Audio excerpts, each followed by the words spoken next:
Bismillahirrahmanirrahim. Nawaitu ta'alluma wa ta'lima wa tadhakkura wa tadhkira wa naf'a wal intifa'a wal ifadata wal istifadata wal hidayah ila tamassuki bi kitabillahi wa nadi rasulillah sallallahu alaihi wasallam wa du'a ila al-huda دلالة على الخير ابتغاء مرضاته وقربه وثوابه وحسن الخاتمة واللطف والعافية وصلاح العاقبة. Bismillahirrahmanirrahim. Alhamdulillahirabbil alamin. Wassalatu wassalamu ala asyrafil anbiya'i wal mursalin sayyidina Habibina wa syafi'ina wa maulana Muhammadin wa ala alihi wa sahbihi ajma'in, amma ba'du. Qala musanniful kitab rahimahullah, nafa'ana bihi wa bi'ulumi bid-darain. Allahumma iftah qulubana futuhal arifin wa bihidmatika wansur alaina birahmatika ya arhamar rahimin. Ila anqal Faslun fi syuruti khutbatain lil jum'ati. Pasal berikutnya akan menerangkan mengenai syarat-syarat dua khutbah untuk sholat Jumat. Jadi kemarin sudah kita bicarakan rukun-rukunnya khutbah. Sekarang bicara syarat-syarat yang ada di dalam dua rukun khutbah. Syurutul khutbataini asyratun. Syarat-syaratnya dua khutbah itu ada 10 syarat. Bal aksar, ada pula yang mengatakan lebih dari 10. Ahaduha, yang pertama, at-thaharatu anil hadatsaini asghari wal akbari. Yang pertama adalah thaharah, suci dari dua hadas, baik itu hadas kecil maupun hadas besar. Berarti suci nih, enggak dalam keadaan berhadas, baik hadas kecil depan belakang maupun hadas besar. Falau ahdatsa fi asna'il khutbati ista'nafaha wujuban. Maka seandainya khotib kok berhadas tengah-tengah khutbah, dia kentut umpamanya. Tengah-tengah khutbah dia kencing, mamanya mau kencing. Maka dia wajib memulainya dari awal. Kalau kentut terus dia wudhu, dia balik lagi harus diulang. Ya kayak sholat. Nanti dapat 2 rakaat kentut, wudhu terus lanjut sholatnya, ya ulang itu, nggak lanjut sholatnya enggak. Beda sama tawaf, beda sama sa'i. Kalau sa'i tinggal dilanjut gitu. Kalau batal lanjut. Jadi kalau khutbah, kalau dia melakukannya sendiri, kalau batal maka diulang dari awal. Dan hukum mengulangnya itu wajib. Wa in sabaqahul hadatsu wa qasural faslu. Walaupun hadas itu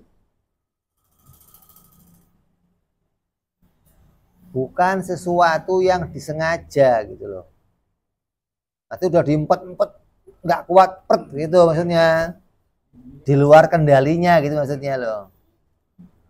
Beda kalau dia masih bisa kendali sengaja tuh. Ini sudah di luar kendalinya, tahu kentut aja. Maka tetap dia kalau mau berwudu maka dia mengulang khutbahnya dari awal. Walaupun pendek pemisahnya, artinya antara dia dan tempat wudhunya itu deket jaraknya gitu loh. Tutut, wudhu, terusin, tetap diulang. Bikhilafi ma law istakhlafa huwa awil qaumi wahidan minal hadirin. Beda halnya seandainya ia atau jamaah mengangkat pengganti dengan salah satu orang dari orang yang hadir. Khotibnya kentut nih turun. Dah, jamaah ente naik. Nah, suruh gantiin. Maka kalau diperoleh penggantinya khotib, maka khotib pengganti itu cukup melanjutkan. Nggak usah mengulangnya dari awal. Kan dia sudah tahu nih rukun yang disampaikan udah berapa tadi. Oh, udah 2 rukun, udah 3 rukun khutbah, tinggal diteruskan. Fa'innahu yabni alama fa'alahul awwalu minal khutbah. Maka sungguhnya pengganti khutbah itu dapat meneruskan. Naam la yajuzul bina'u fil ighma'i mutlaqon. Ya, tidak diperbolehkan meneruskan khutbah dalam kasus khotib yang ighma, ayan. Khotibnya lagi khutbah tiba-tiba ayan. Jatuh terus kejang ayan. Kalau ayan, maka nggak bisa diteruskan oleh penggantinya. Beda sama tadi nih. Kalau batal wudhu bisa diteruskan sama penggantinya. Tapi kalau ayan nggak bisa diteruskan.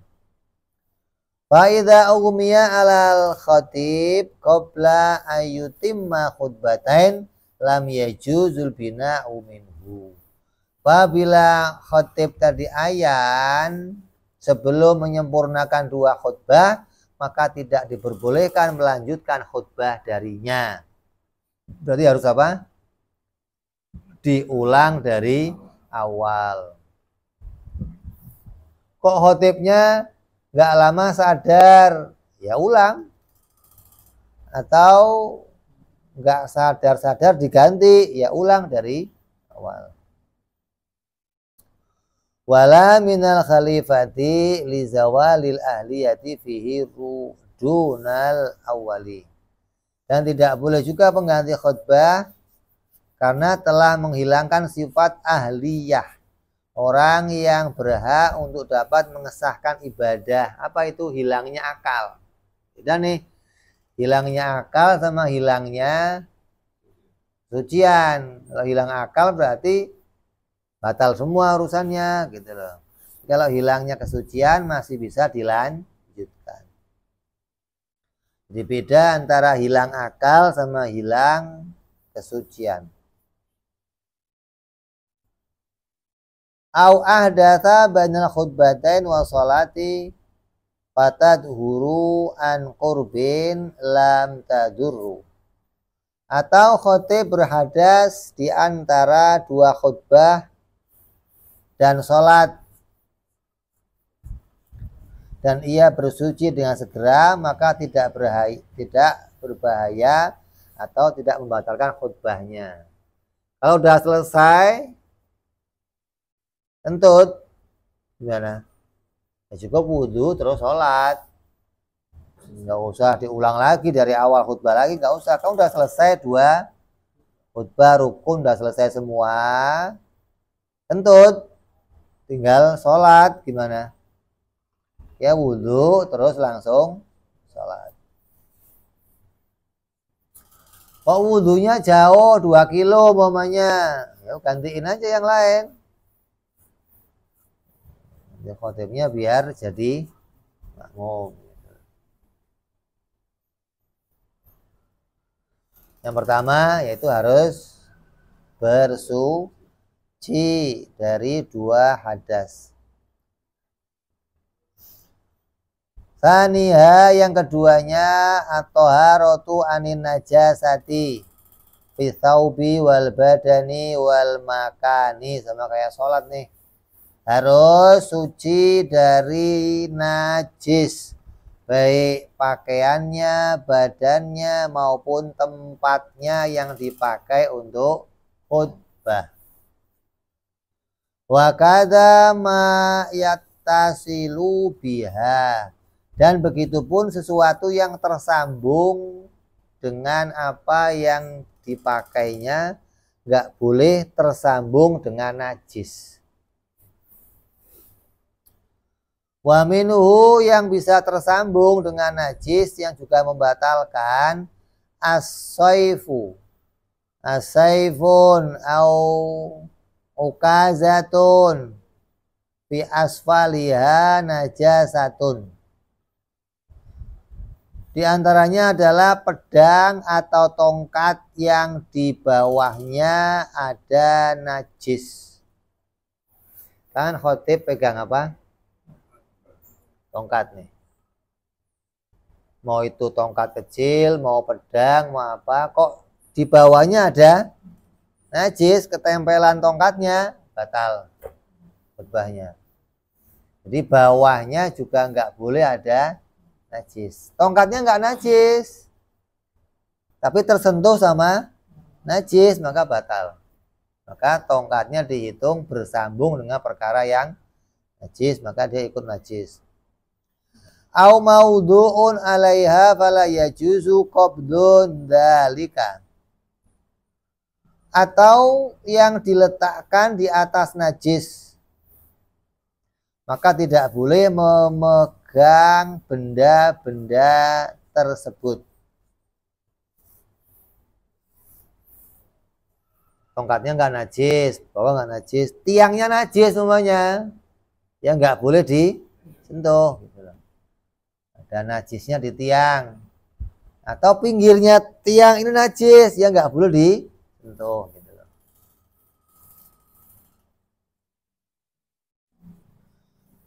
Wala qabdul kharfi mimbarin alaihi najasatun fi mahali akhor.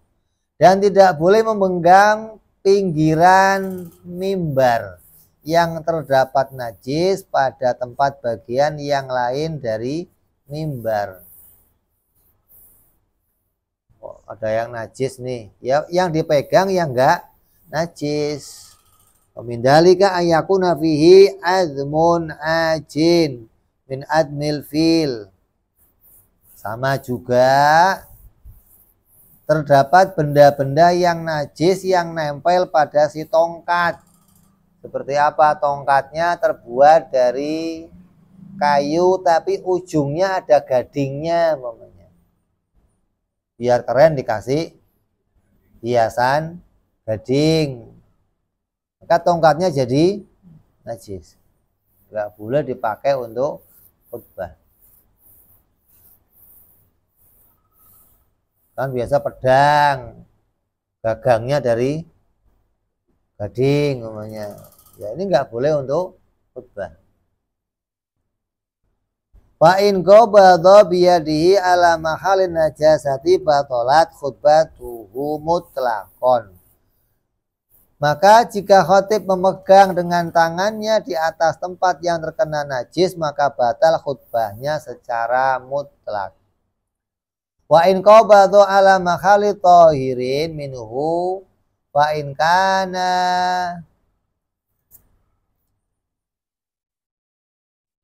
yanjarru bijarrihi batalat aidon.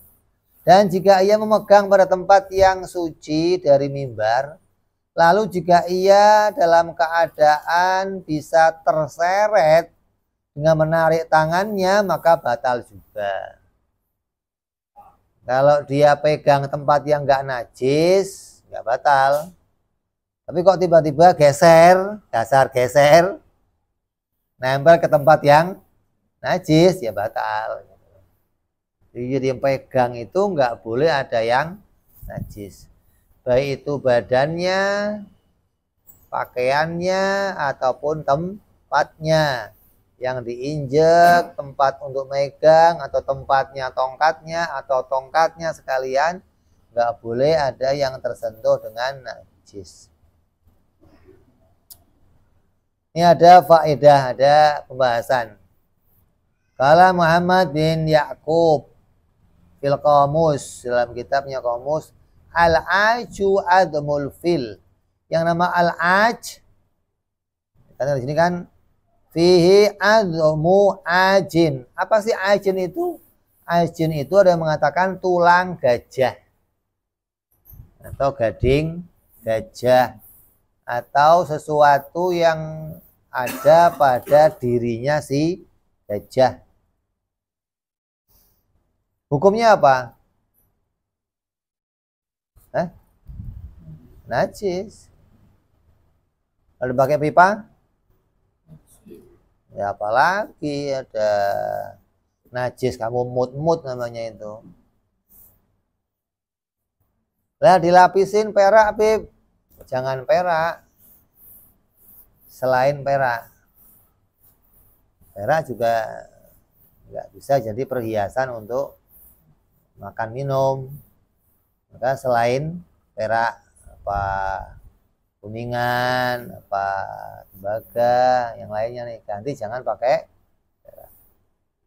Kalau apa kamu mut langsung ya najis semua.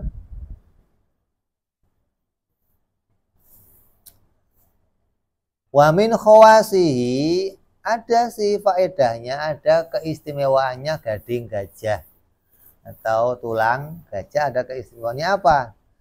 Idza annahu in bukhira bihi azar'u awi syajaru lam yuqarrib hudud. Di antara faedahnya atau manfaatnya dari gading gajah, kalau dia dibakar terus diuapkan pada tanaman, maka tidak akan didekati oleh ulat. Tanamannya akan aman dari ulat. Kalau ada tanaman kok banyak ulatnya tuh, maka solusinya bakarin atau diasepin pakai gading gajah atau tulang gajah, bakar, didupain lah bawahnya gitu loh. Maka nanti nggak akan didekati sama ulat. Ada lagi, wasyarobatuhu kulla yaumin dirhamain bimain wa asalin. Dan kalau diminum setiap hari sebanyak 2 dirham, 1 dirham itu 3 gram perak. Kalau 2 dirham berarti 6 gram. Potong nih 6 gram. Terus kamu minum dengan air dan madu. In jumi'at ba'da sab'ati ayamin khabalat. Kalau kamu minum terus-menerus, jika istrimu kamu setubui dan dia nggak bisa hamil, maka dalam 7 hari akan hamil dia. Resep nih.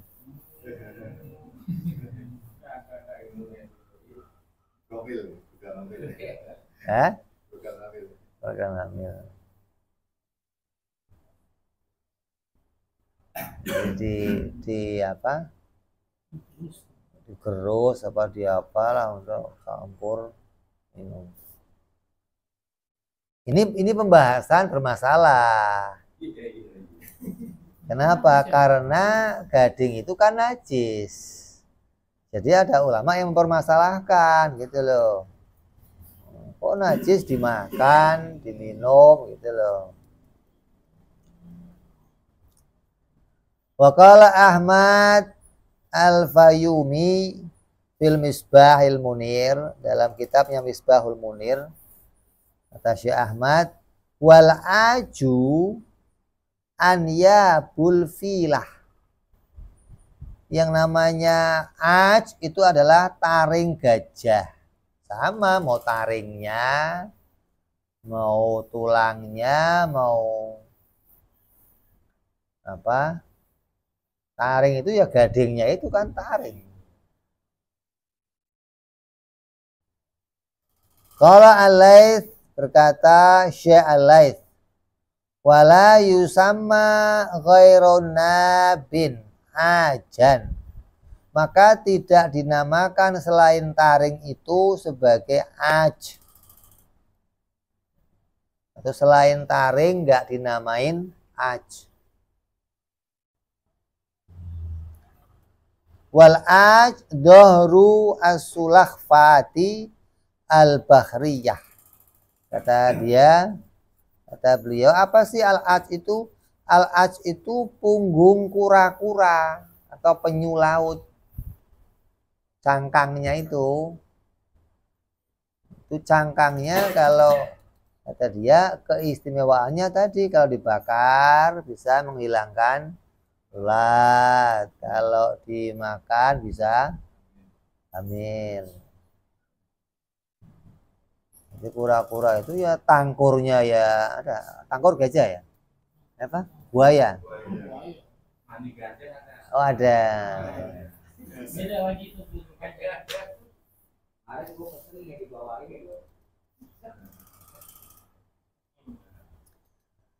Maka ini perbedaannya dari mana? Ada kisah. Wa alaihi yuhmalu annahu kana li Fatimah radhiyallahu ta'ala anha siwarun min aj. Diceritakan bahwa Siti Fatimah putrinya Rasulullah Shallallahu Alaihi Wasallam pernah menggunakan gelang dari aj. Kalau aj itu najis berarti nggak mungkin Siti Fatimah pakai barang najis. Maka ulama berpendapat aj itu punggung kura-kura. Kura-kura itu nggak najis, berarti cangkangnya juga nggak najis. Kalau dipakai gelang masih diperbolehkan. Jadi ulama bahas nih aj ini apa gitu loh, diperjelas sampai didengar cerita pernah dijadikan gelang oleh Siti Fatimah putrinya Rasulullah, maka diputuskan aj ini nggak mungkin barang yang najis. Wala yajuzu hamluhu alal anyab al-filah, maka tidak diperbolehkan memakai gading gelang yang terbuat dari gading gajah. Li'anna anyabaha maitatun bi khilafi as-sulakhfah. Maka yang namanya taring gajah atau apa? Gading itu termasuk dari bangkai. Beda dengan punggungnya kura-kura, maka dia nggak termasuk sebagai bangkai. Wal haditsu hujjatun liman yaqulu bi thaharati intaha. Dan hadis yang menerangkan tentang penggunaan gelang tadi itu hujjah atau argumentasi ulama yang berpendapat mengenai sucinya punggung kura-kura dan najisnya gajah. Kalau gajah najis sudah jelas, taringnya sesuatu yang bertaring hukumnya najis, mau macan, mau gajah, mau kucing, mau apa saja kalau dia bertaring maka najis. Gajah nggak ada taringnya, beb, segede mata kamu puicak apa?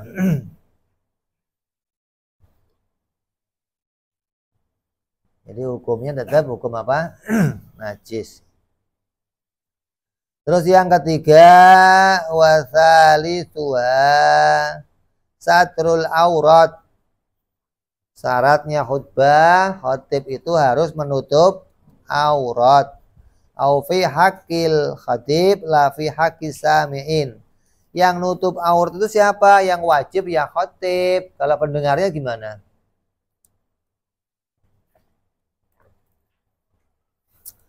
pendengarnya yang nggak wajib nutup. Yang wajib nutup siapa? Khotibnya.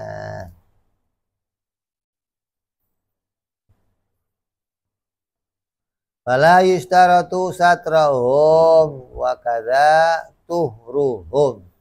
Dan tidak disyaratkan menutup aurat bagi pendengar, begitu juga tidak disyaratkan suci bagi pendengar. Jadi yang dengerin khotib itu yang nggak harus suci, maunya kentut, dia duduk denger khotib gimana ya nggak apa-apa, nggak ada masalah, nggak harus kamu kentut batal, nggak boleh dengerin khotib, tetap diperbolehkan.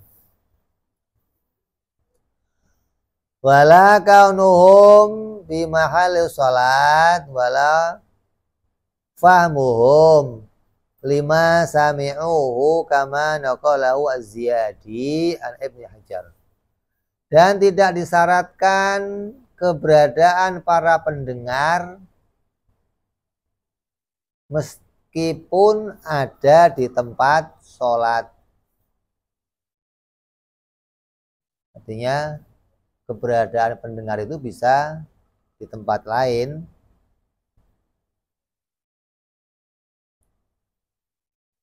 Dan tidak disyaratkan pula mereka itu mesti memahami bahasanya khotib. Jadi khotib itu pakai bahasa Indonesia juga. Nah, kalau pakai bahasa Arab yang dengar orang Indonesia juga sah gitu loh.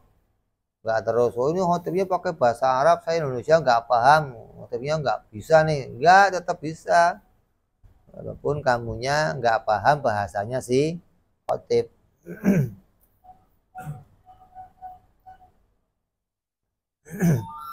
Sebagaimana dikatakan oleh Imam Az-Ziyadi yang telah mengutip pendapat Imam Ibnu Hajar. Wala yustaratu aidan niyatul khutbah, dan tidak disyaratkan meski niat di dalam khutbah. Nabi mengatakan juga tidak disyaratkan harus niat di khutbah. Itu nggak harus niat, saya niat mau khutbah, harus. Beda sama sholat. Kalau sholat harus diniat. Qala Baijuri wa inna ma ishtaratu dzalika fi haqqil khutbah.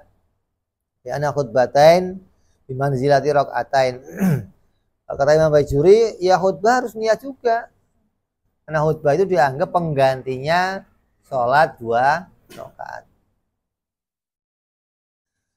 Kama qila wa huwa mutalabisun bi fi'lihima bi khilafis sami'in. Sebagaimana dikatakan pula oleh pendapat, khotib adalah orang yang terlibat dan melakukan 2 khutbah. Berbeda halnya dengan para pendengar yang dia tidak langsung berkaitan sama dengan 2 rakaat sholat. Yang langsung berkaitan adalah si khotib, bukan si sami, bukan yang mendengar.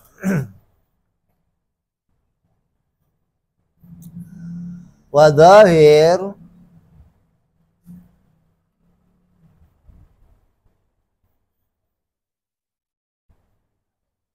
sihatu khutbatil ajiz. Pendapat ad-dhahir,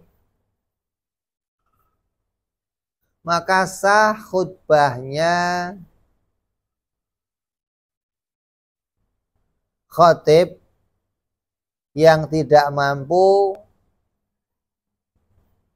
ajiz an yustar, untuk menutup aurat, dunal ajiz an tuhril hadath wal khobath, bukan khotib yang tidak mampu bersuci dari hadas. Seperti halnya sholat. Sholat kan ada yang menetapkan, menghukumi bahwa orang sholatnya orang telanjang itu ya boleh sah. Tapi kalau sholatnya orang yang nggak punya wudhu, ya nggak sah gitu. Maka begitu pun khotib. Kalau khotibnya nggak ada yang bisa untuk ditutup, gimana? Nggak apa-apa, yang penting tetap punya wudhu. Gitu. Ini ada pendapat yang mengatakan pula demikian, sebagaimana khutbah itu dianggap sebagai 2 rakaat sholat. Orang yang sholat nggak pakai aurat gimana? Ya sah. Nanti ada cara yang khusus untuk orang yang sholat nggak pakai aurat. Tapi kalau nggak punya wudhu gimana? Ya nggak sah. Tetap orang yang sholat harus punya wudhu. Terus syarat yang keempat kita teruskan insya Allah yang akan datang. Wallahu a'lam bishawab. Ila hadratin Nabi Al-Fatihah. A'udzu billahi minasyaitonir rajim. Bismillahirrahmanirrahim. Alhamdulillahirabbil alamin arrahmanir rahim maliki yaumiddin. Iyyaka na'budu wa iyyaka nasta'in ihdinas siratal mustaqim. Siratal ladzina an'amta 'alaihim. Ya Rabbana tarabna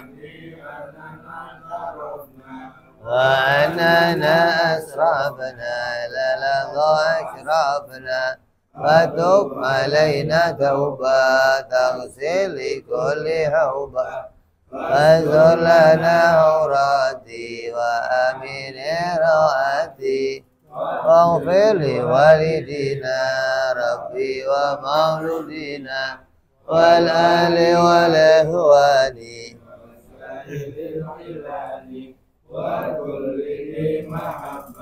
ajiratin aw suhbah wal muslimina fadlan wa judan mannan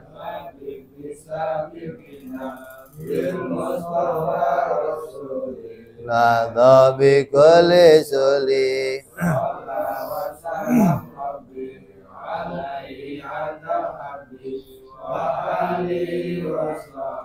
Idada ta'zi sahbi walhamdulil ilahi Iwa tanahi Subhana rabbika Salamun al-mursalin Alhamdulillahi rabbil alamin. Assalamualaikum warahmatullahi wabarakatuh.